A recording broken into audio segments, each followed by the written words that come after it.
told you, the reason he's not texting back, the reason he's pulling away, the reason he's not chasing you is because you're doing too much.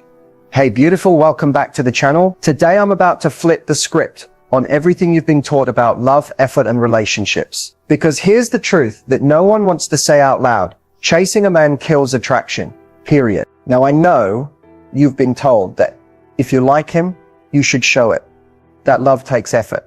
That playing hard to get is games. But here's what really happens when you chase. You interrupt his instinct to pursue. You give off "I need you to choose me" energy. And unintentionally, you become the one being chosen last. Let me ask you something.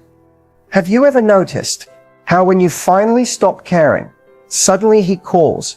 When you don't respond right away, he shows up. That's not an accident, that's polarity. That's human psychology. In today's video, I'm going to show you how to stop chasing without being cold, how to shift into your most magnetic feminine energy, and how silence and softness can say everything without saying a word. So if you've ever begged for clarity, overthought your every message, or felt like you're always the one initiating, you're in the right place. Get comfy, grab a pen, because you're about to learn the quiet power that makes him chase you like crazy. Let's begin. Let's talk about what really happens when you're too available. And no, this isn't about playing games or pretending you're busy when you're not. It's about the message your constant availability sends and why it's unintentionally pushing him away. When you're always the first to text, always say yes to plans, or respond immediately every time he reaches out, what you're signaling, without even realizing it, is that your world revolves around him. It tells him, you don't have to try that hard. I'm already here. And while your intention may come from a place of love, excitement, or even just being kind, the reality is this. People value what they have to earn. When something or someone is instantly accessible, the mind subconsciously labels it as less valuable. It's human nature. Think about it. Why do people go crazy for limited edition sneakers or wait in line for hours for an exclusive event? Scarcity builds value. Availability in excess does the opposite. Being too available takes the mystery out of the connection. It removes the anticipation, the curiosity, the tension, and those elements are key to building attraction. Men by nature are wired to pursue. When there's no pursuit, there's no reward. And when there's no reward, interest fades. Worse, being too available can make you start feeling unappreciated. You might notice him taking longer to reply, canceling plans, or acting distant, and suddenly you're overthinking everything. But the truth is, it started with giving too much too soon. And now you feel empty, waiting for a response you once got without question. So what's the fix? It's not about withdrawing or being fake. It's about slowing down, matching energy, letting space exist between interactions so he has room to miss you. You don't need to chase love. You need to allow it to come to you. By creating a little distance, you create desire. You create intrigue. And most importantly, you start commanding the kind of respect and attention that only comes when you know your worth. So no, being too available doesn't make him love you more. It makes him feel like he doesn't have to earn you. And love that isn't earned, it's rarely valued. Silence is one of the most underestimated tools in feminine energy. We often think we need to explain ourselves, fix things, or fill the gaps in conversation to maintain connection. But real power, especially in your feminine, lies in the ability to pause, to not react, to allow the moment to breathe. When a woman is silent, she becomes a mirror. She gives space for a man to feel the absence of her words, her attention, her energy. And in that space, he starts to wonder. He questions. He leans in. That's the beginning of pursuit. Feminine silence isn't coldness. It's not giving the silent treatment to punish him. It's the quiet confidence of someone who doesn't need to prove her worth. It's the deep understanding that not everything requires a reaction and that your presence alone is enough. There's a different kind of magnetism that comes when you don't overshare, over-explain, or emotionally spill just to fill space. Your mystery becomes louder than words. Your restraint says, I trust myself. I don't need to convince you of anything. And that creates polarity. Men are used to being pursued emotionally. They're used to women pouring out their feelings, chasing closure, or trying to hold the connection together. But when you go quiet, not out of anger, but from a place of peace and power, you break that pattern. Suddenly, you're not predictable. You're not seeking. You're receiving. And that's when everything shifts. He begins to notice your absence more than he noticed your presence. He replays the last conversation. He starts checking in, reaching out, wondering what you're thinking, and not because you're playing hard to get, but because you're not handing yourself over so easily anymore. Silence gives you space to realign with yourself. It gives him room to rise, and it gives the relationship a chance to balance in a way that feels healthy, not desperate. So the next time you feel tempted to chase clarity, defend your feelings, or explain your worth, pause. Let your silence speak for you.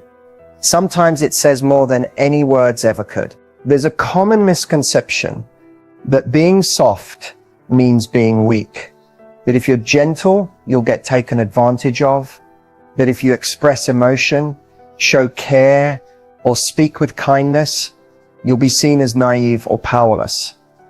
But real softness, true feminine softness, is not about being passive. It's about being grounded, intentional, and emotionally intelligent. Softness isn't about shrinking yourself or ignoring your needs. It's not saying yes to everything or tolerating behavior that doesn't feel good to your soul. Being soft is having the strength to stay connected to your heart, even when it would be easier to harden up. It's the courage to remain open in a world that constantly tells women to toughen up, just to survive. Men don't fall in love with force. They fall in love with feeling, and softness creates that emotional space. It makes you feel safe, nurturing, yet untouchable in the most beautiful way. It says, I'm strong enough to stay soft, even in the presence of pressure. So no, you don't need to be louder to be heard.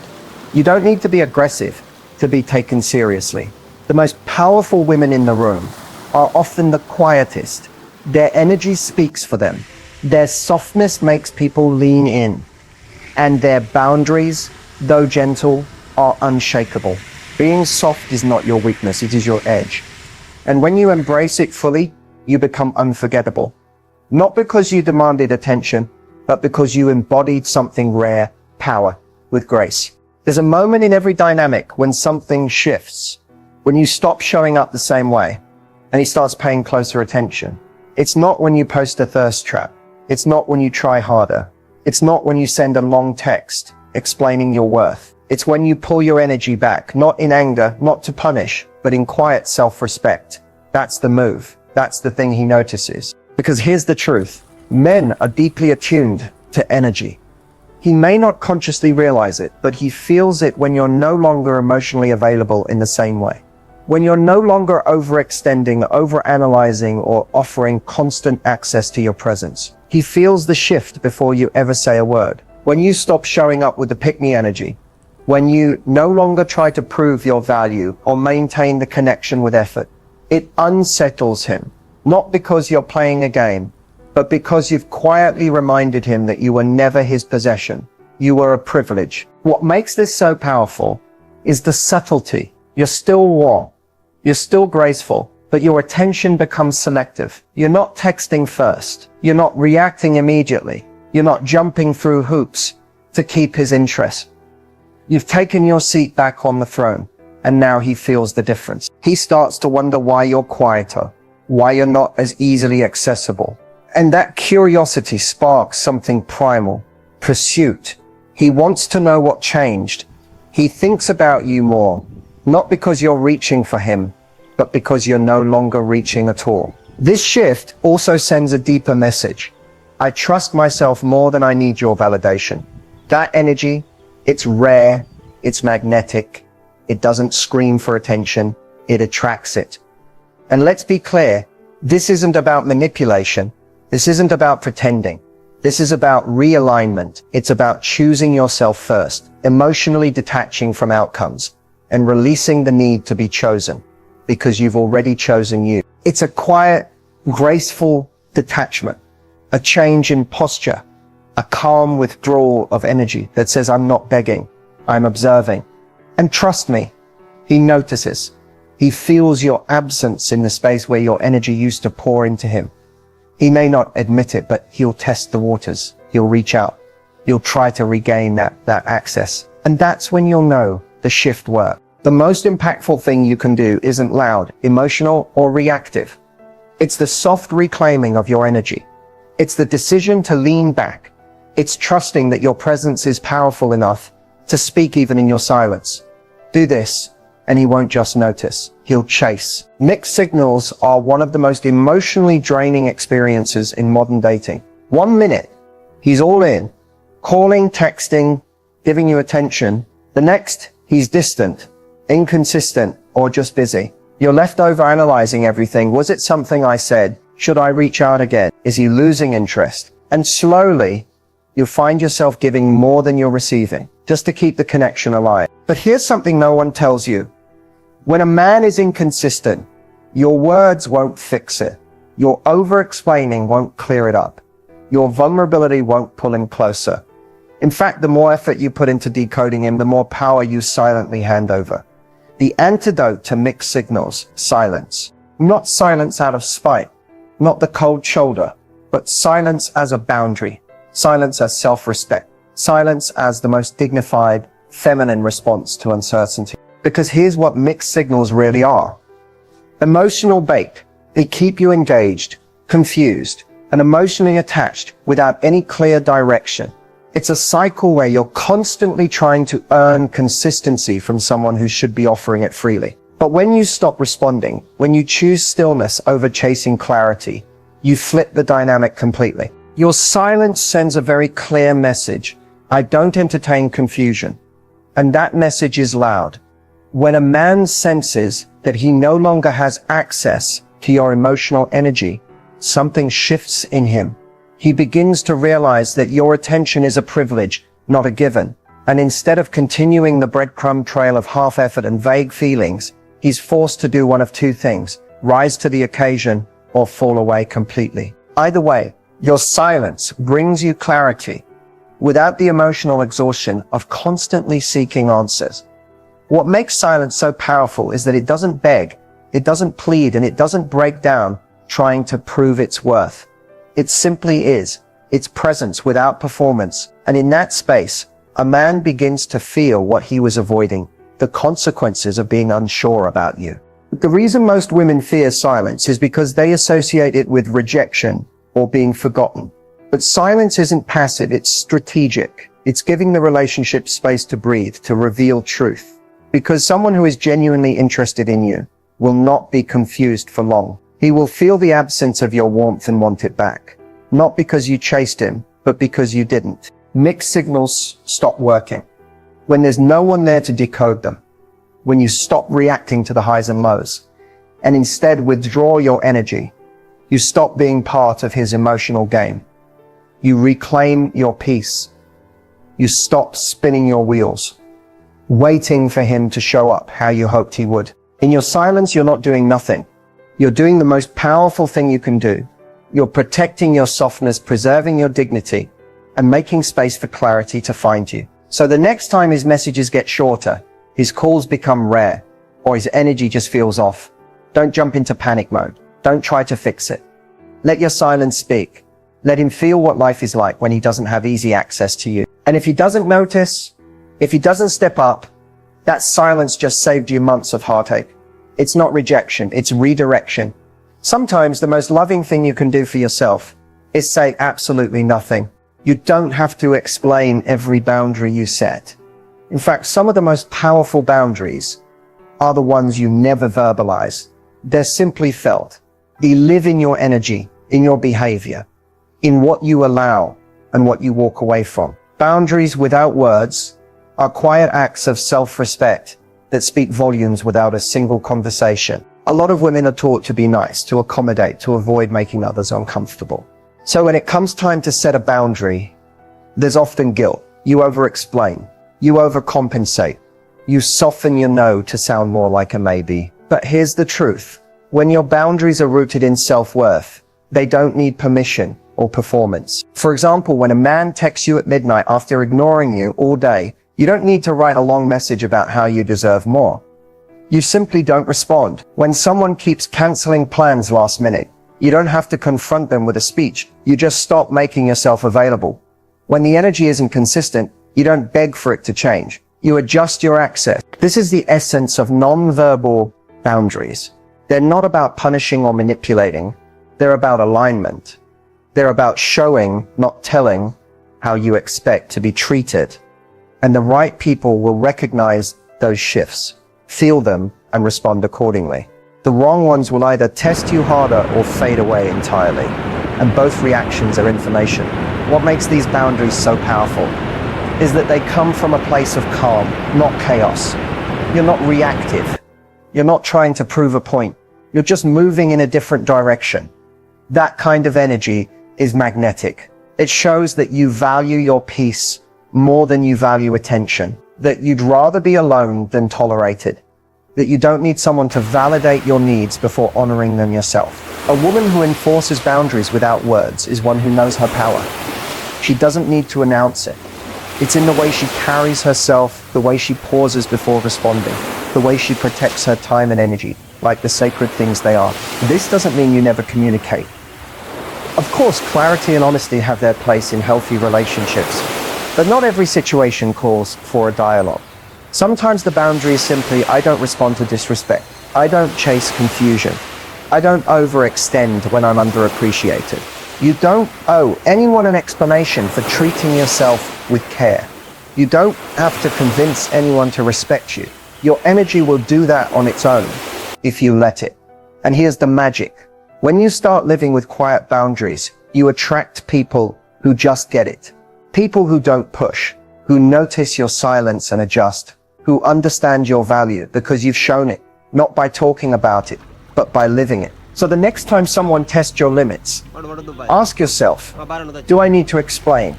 Or do I simply need to exit? Do I need to defend my standard? Or just hold it? Your softness doesn't mean you have to be open to everything. Your warmth doesn't require you to accept inconsistency. You can be kind and still have limits. You can be loving and still say no. And when you do it without drama, without noise, just quiet, steady self-respect, it hits different. That's the kind of woman who commands love, not chases it. There's a certain kind of woman a man never forgets.